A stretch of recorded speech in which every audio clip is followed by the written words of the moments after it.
This is Boxing Tickets NI in association with SB Sports Chaco. We're delighted to be joined once again by the mighty cult Tyrone McKenna. How are What's you? happening? All good, just chilling. Had a hard day's training and just relaxing. Is this probably what the next sort of 3 weeks are sort of going to be about? Sort of, I guess, when you're through camp and everything else, is it sort of take as much relaxation as possible before war occurs again? Yeah, well, I mean, training twice a day, and then you don't really have any much energy to do anything else. Like, and not even that. If you go out in the street, what are you really going to do? Like, you can't eat out. You can't go to a pub. You can't do anything really.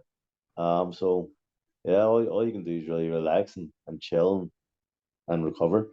So yeah, next at least the next 2 weeks will be like that, and then the last week will be shifting the last bit of weight and then the press conferences and the public workouts and stuff like that. So I love fight week, so I can't wait for that. Definitely, the buzz is Two, sort two of more two more weeks of training, and then it's all fun and games. the buzz is always starting. Obviously, the Martin Lop show this weekend. There's obviously a show in Dublin as well, but it's sort of building that theatre towards the 10th of December.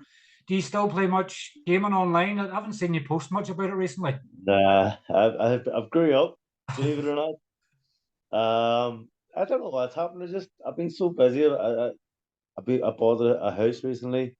Um, I don't know, and then just fights in general, and then I got married and stuff, and I don't know, just gaming's took a back burner. I'm actually downloading as we speak the new map on Warzone, so we'll see what it's like. But to be honest, nah, I think I've grew up the last 6 months, and I finally don't game no more. I But think we'll I, see. I think I'd said to you before that I went through that wee phase. I think was it during the pandemic. It seemed like Facebook gaming become a thing, and I bought a gaming PC, and it's sitting in the cupboard, never been Ah, used. and I do. That's what I done. I was gaming every night. And I was like, I had an Xbox, and I was like, do you know what? Gaming PC, they're unbelievable. I'll be worth the money because how much I game. As soon as I got that gaming PC, it was 2.5 grand or something for you grand. As soon as I got that, I haven't touched the game. I've been on it like 4 times. I said that's a fucking sin. So I don't know I, what I'm gonna do. That fucking thing because it needs I sold or something. I've been threatened a few times it's going to get taken to the dump or things like that. And I'm like, it's worth a few pound to somebody, you know. But Yeah, we'll go through a wee phase, I guess, as anything. You go, I'm bored someday. yeah. Here, we'll just fire it up. I Um, know, I know. And I feel like I want to get rid of it, and I'm like, do you know what? It's class. I like, I don't want to. Well, I probably should. keep it for 10 years and hope it goes vintage. That's it. I guess obviously, buying your own house as well. Does that sort of, I guess that's sort of a sign of sort of growing up as well. But I No. remember seeing a stat recently. Well, it wasn't recently, it was a while ago, but 10% of obviously boxers, or less than 10%, ever obviously get to the stage where they can obviously buy their own house through boxing. Is that Mm, sort of is that sort of a big thing for you now that obviously you're now a homeowner, you're yeah. starting to look to the future? I'm buzzing. Like, I worked it out. At 10 years, I was renting. And it was a nice house I was renting. And I think it was something like 80 grand or something, or 70 grand I paid in just people's rent. I was like, fuck me. So finally, to buy my own house, have it all, and getting a big extension done by JS Constructions. They're doing a big extension on my and beyond the tenors. It's fucking great. I guess a good thing for you is you buying your own house. Obviously, you've always said that you're terrible with money. So obviously, the Yeah, first thing you do is yeah. I think this is the first time I've ever been smart with money. Is this year? This year was like right, Tyrone. I've had good paydays in the past, and I've always just squandered and gambling or drinking or going on holidays and then buying clothes and cars and stupid shit. And I don't even drive. Buying cars and buying Mrs. cars. But like just doing all stupid shit. And then this year I've obviously got married and I've bought a house and stuff. So I've started being ways with my money and yeah, I'm enjoying adulting and actually growing up, getting rid of the gaming PC and doing something with my money. it's only taking you so long to obviously do it as well too. You're going, what's going on? Where's this new Tyrone come from? You know, I guess that's the sign, as I say, 32 years of age, you're starting to grow up a wee bit, and you're going, Yeah. nah, this isn't for me. Have to find Well, something to be childish I, over. I need to do something. I can't keep on just fucking squandering money. But I mean, boxing's a short sport, short-lived sport, and I'm 32, so I'm not young. We're talking very not many years left, so I need to get something fucking out of the sport. Do you sort of look at this stage now, say 10 years in the sport, 32? Do you, a lot of boxers sometimes have put a ceiling on sort of where how long they've left or many fights they've left. Is it sort of more for you as an in moment sort of thing where you'll know when it's time, or what is it you still um, want to achieve that I'm sort just of keeps you going? right now. I'm just basically fighting until my next defeat, probably. I mean, I've been beat three times: Jack Catterall, Ohara, Davies, and Prograis. I mean, high level fighters. So there's nothing to be ashamed with who I've been beat by, and I'm still boxing well. I'm still boxing at a good level. So until that drops and maybe I take a defeat, then I'll continue boxing. I mean, why not? While the money's coming in, when I'm still fit and healthy, and I feel good. So yeah, it's just next defeat really is what I think. I guess Which sometimes it's like, hopefully pray to God it won't be anytime soon. But yeah, I guess sometimes when you sort of look at it in that way, you can sort of go my next defeat, but you could be in a next defeat and get beaten a split decision, and you go, nah, that wasn't it. I need another one. It's that buzz, that drive it that keeps you going. depends what level that I get beat and of what fashion I get beat. But I mean, yeah, like it does depend on the moment when I get beat. But yeah, realistically, that's what I'm thinking. My next defeat will be my last defeat, my last fight probably. But that isn't anytime soon in my head. I believe I'm going to be fit for the next couple of years at least. Obviously, I haven't spoke to you since the SSE in August. Obviously, you planned a war. You and Jenkins just stood there, and like he's might as well have played cards. Sort of, he's that close. He's could have played cards and sort of, but I'd probably say it's probably been your best moment in boxing, probably just for the atmosphere and the fight was everything you wanted it to be. Yeah, it was the fight. The fight lived up to what I was saying. And it was a great night. Don't know if it was the best moment. I mean, I've had some good moments. I mean, the Falls Park last year was unbelievable, and I've had a few wins where they've been close and I've got the decision. Where that's been a great feeling. But it was unbelievable. The walkout was unbelievable. The crowd was great. I mean, every time we fight in the SSC, I think SSC is one of the best venues to fight in. It's always brings unbelievable atmosphere. The last time was Jack Catterall, and I think the that moment Jack Catterall was my favorite kind of moment, even though it wasn't as packed as that Chris Jenkins fight or anything. But I don't know, the atmosphere in it was just unbelievable. It was a tough fight, and it was a fun fight for me to be involved in. So I don't know, SSE just special, I think, compared to most venues, and I love it. So I'm very excited to be fighting there again against Liam Taylor. I just think of the SSE and I just think of Jamie. Jamie always says it's a cauldron, So when It is. you mentioned SSE and just cauldron, but it's just so tight and It, compact. it's massive. Like it holds a lot, but it is so compact, and it's like there isn't a really bad seat in the house. Every seat you can kind of see everything that's going on, and as a fighter, you can feel everything and everybody in the stadium. So yeah, it's a great venue. Obviously, you're back to your podcast again. You obviously done one with Sean Haggerty before. You've obviously now started the Whiskey and White with Tommy. You and Tommy have always bounced off well each other.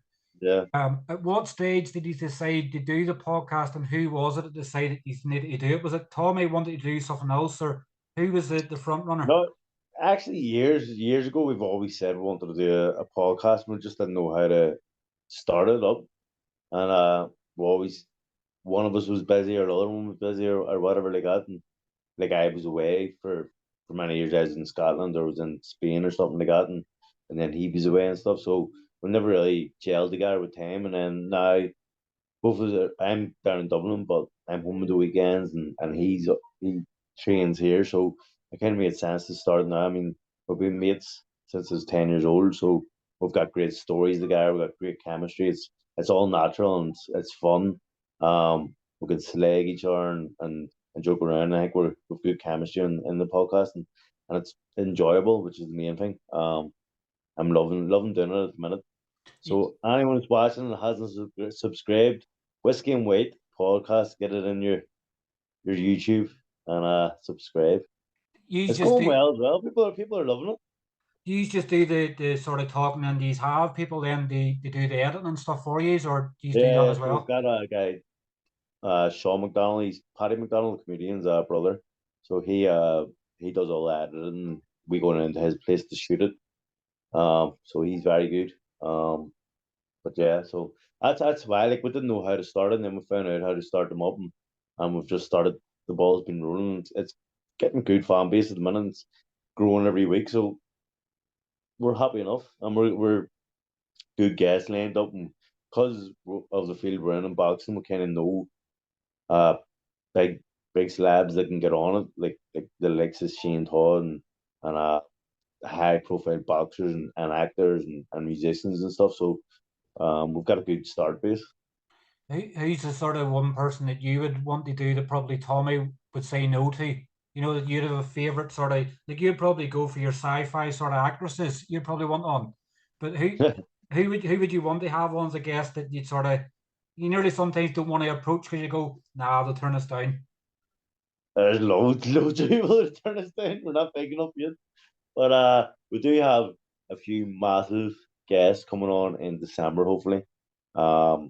A huge guest is coming on December. We're not going to release it until it's confirmed. Mm. And then we got the likes of fucking local artists like Kneecap. They've agreed that they're going to come on in December and stuff like that. Like I'm a big fan of Kneecap. I think they're doing very good. But no, listen, next year will be the best in the country, the best in Europe. So the biggest podcast going. The entertainer and the comedian. Yeah, that's it. We're loving life. I remember I've mailed you before, and I was obviously saying to you, you know, how's Tommy's sort of gigs going? He's over in London, I believe, this weekend. He's He's taking it grand. global now. He loves it. Do you know what? Tommy just has the perfect kind of pace and composure for storytelling and for comedy. Like if you got me up on the stage, I talk too fast and I'll start missing words and rambling. And if there's a good story that happens to me, I can't tell it properly because I get too excited. Where Tommy's more laid back and he'll tell perfect details and I'll skip everything. He won't. He's just got a good way about him where it's gonna do well for him in comedy. So he's doing brilliant now. He loves it. He's he's buzzing with it, to be honest. It's good to have obviously another sort of side gig towards boxing because boxing takes up a lot of your time and it's brutal. Whereas if you Our could think side of gig is the podcast. The podcast is going to start making us serious coin. you have to make that choice then whether it's comedian or podcast.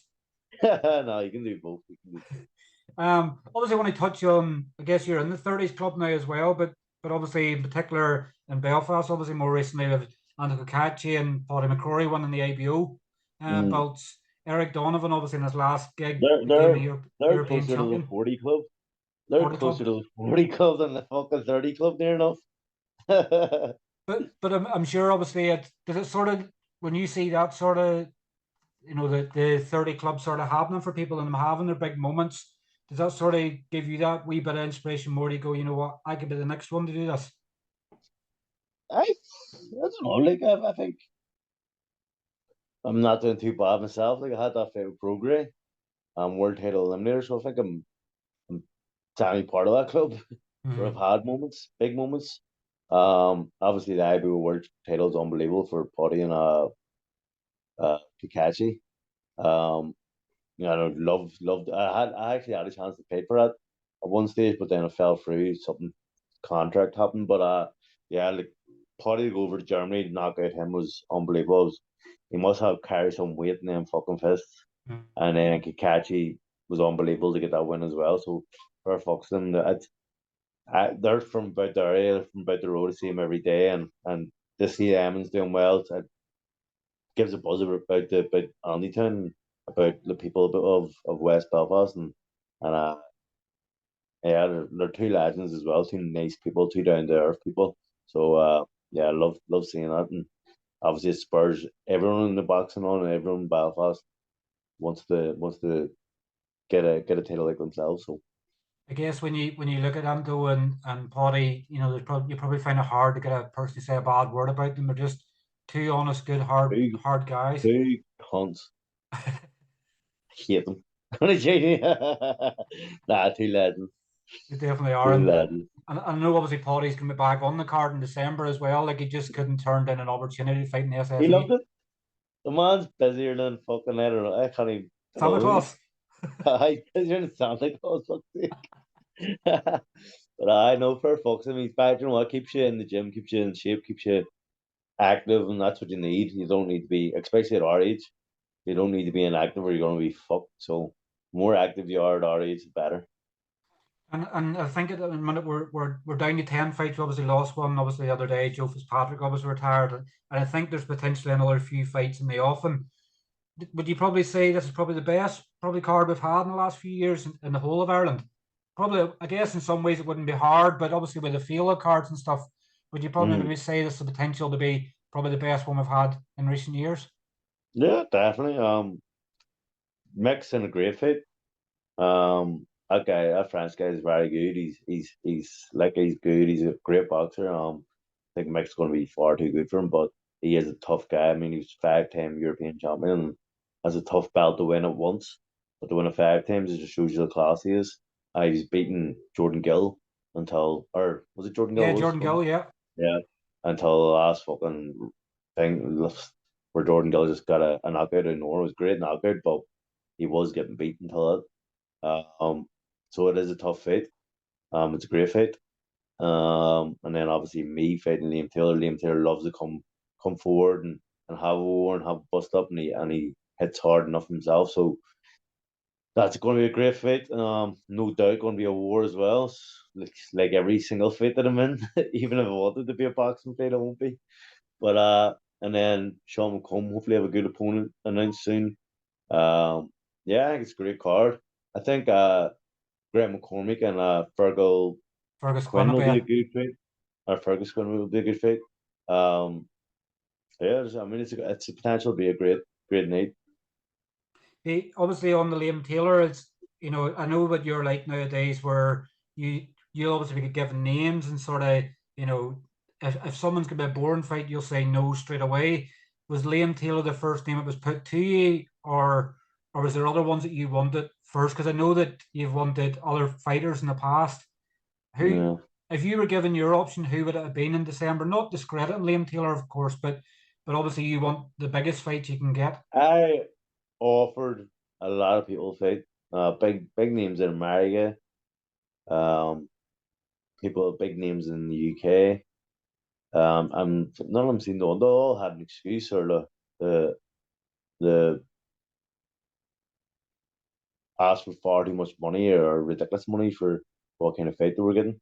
So Liam Taylor was suggested, maybe third or fourth, maybe fifth fighter suggested, and it started like do I want to like I am I'm higher ranked than him. I'm well more known than him and stuff, and like do I want to fight Liam Taylor? And then I thought to myself, you know what? I watched him. I went, you know what? That's an exciting fight, kind of like the Chris Jenkins fight.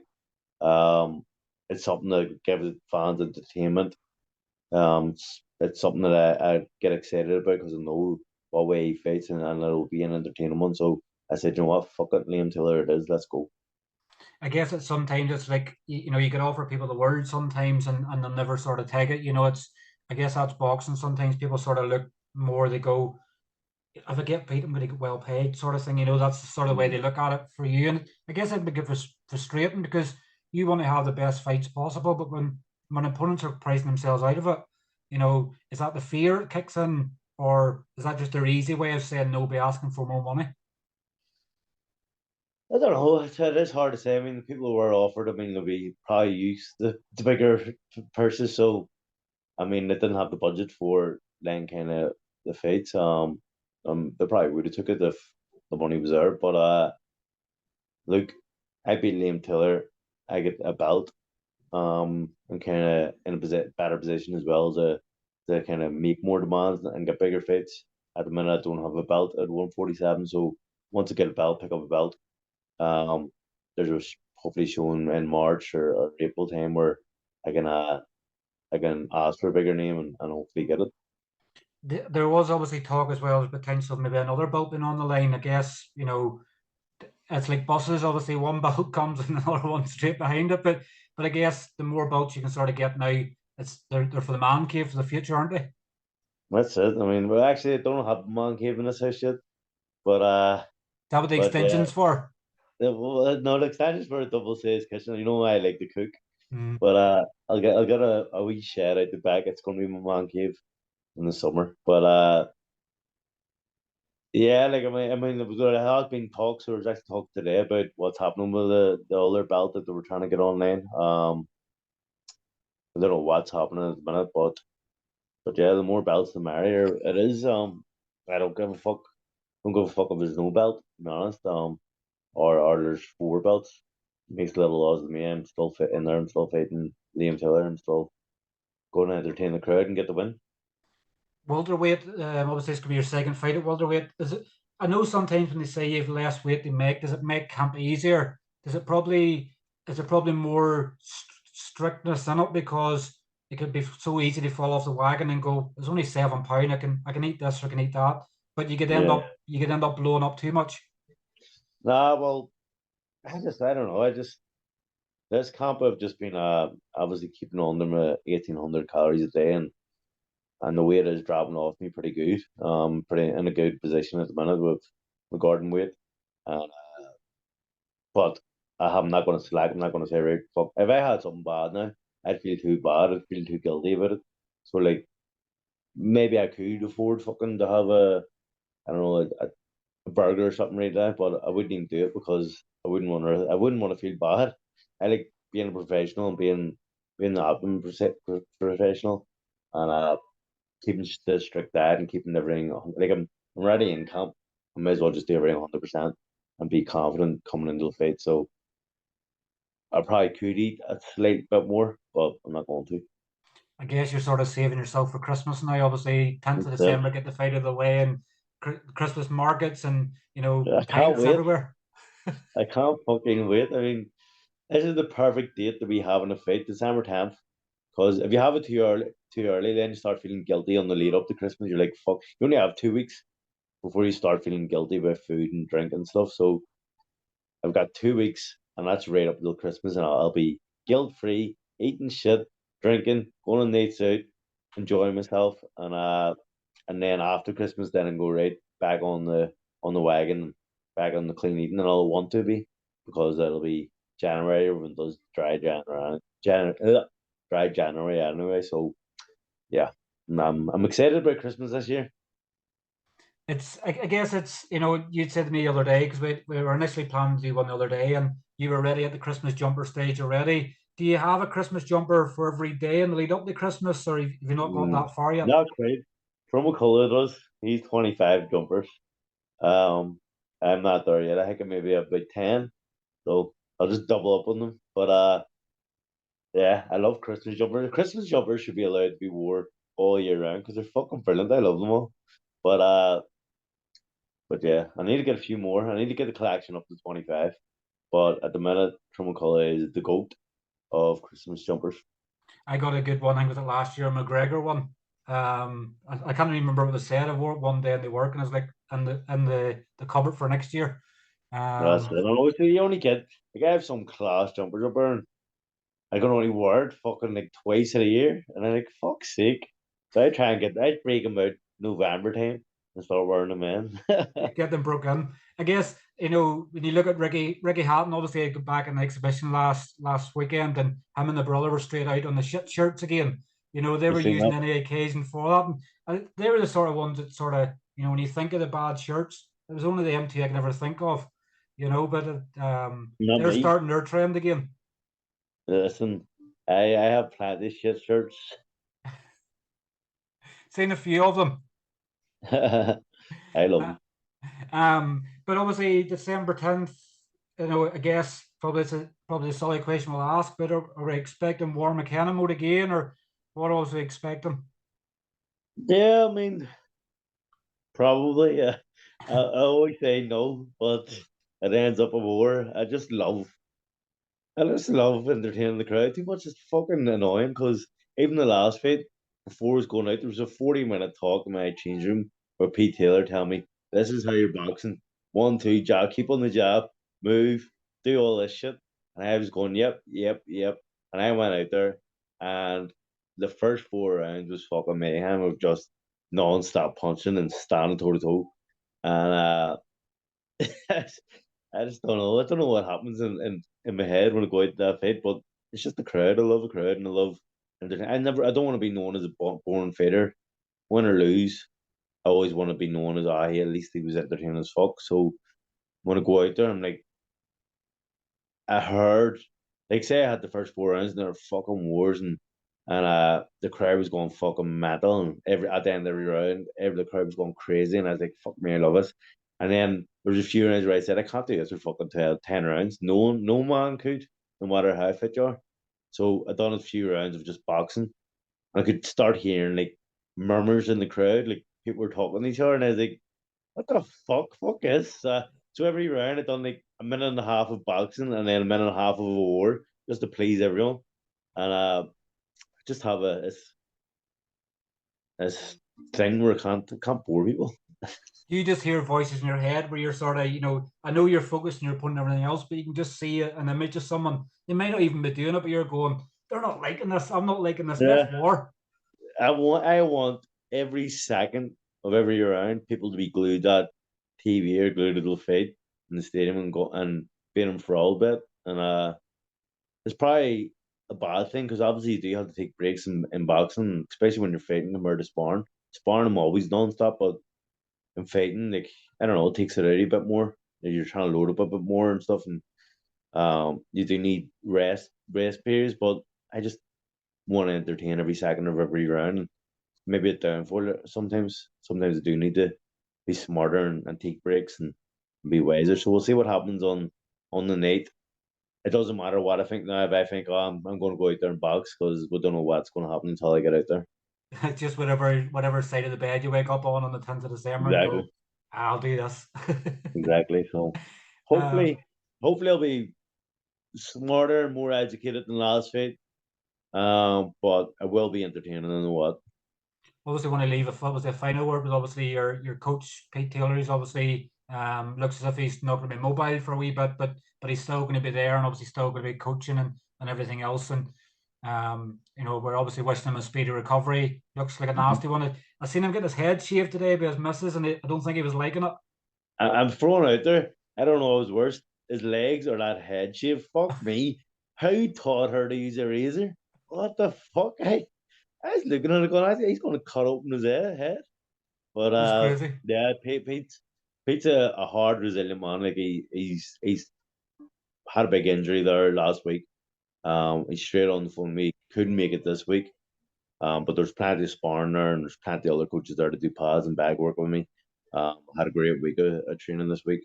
Uh, Obviously, I'm training with Prograis up here in Belfast. He's a good pad man.